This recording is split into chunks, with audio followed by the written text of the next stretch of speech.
দুষ্কৃতকারীরা সবসময় ষড়যন্ত্র করবে। ষড়যন্ত্র করতে করতে তারা অভ্যস্ত।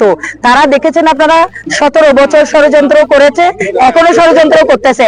যারা যারা ষড়যন্ত্র করতেছে, তারা যতই ষড়যন্ত্র করুক না কেন, তারা কোনোদিন সাকসেস করতে পারবে না। একই সময়ে একই দিনে 12 তারিখ ভোট হবে এবং আমরা ধানের শীষের প্রার্থীকে বিপুল ভোটে আমরা জয়যুক্ত করতে পারবো। আরেকটা বিষয়, আপনারা এরশাদুল্লাহ ভাইয়ের উপর হামলা যেটা করতেছে, আপনারা জানেন এরশাদুল্লাহ ভাই হচ্ছে একজন ক্লিন ইমেজের প্রার্থী, যাকে আমরা আমাদের চেয়ারম্যান তারেক রহমান সাহেব আমাদেরকে একটা ক্লিন ইমেজের প্রার্থী 8 আসনের জন্য গিফট করেছেন।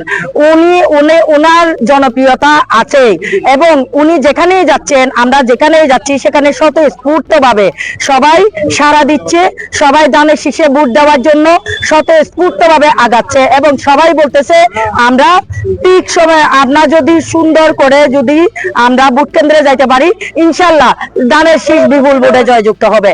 এবং আমাদের এরশাদুল্লাহ ভাইয়ের উপর যত হামলা করুক না কেন, হামলাকারীরা ষড়যন্ত্রকারীরা তারা কোনোদিন সাকসেস হবে না।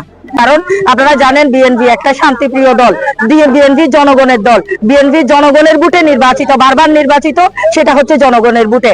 আমরা 17 বছর যেহেতু আমরা ভোট কেন্দ্রে যাইতে পারি নাই, ভোট দিতে পারি নাই, সুতরাং আমরা অনেক বছর আমরা ভোটাধিকার আমরা হারিয়েছি, আমরা ভোট দিতে পারি না। এবং আমরা সময় মতো আমাদের মা বোনরা আপনারা দেখেছেন আগে কিন্তু সুন্দর করে মানুষ সুন্দর করে কিন্তু ভোট কেন্দ্রে যাইতো।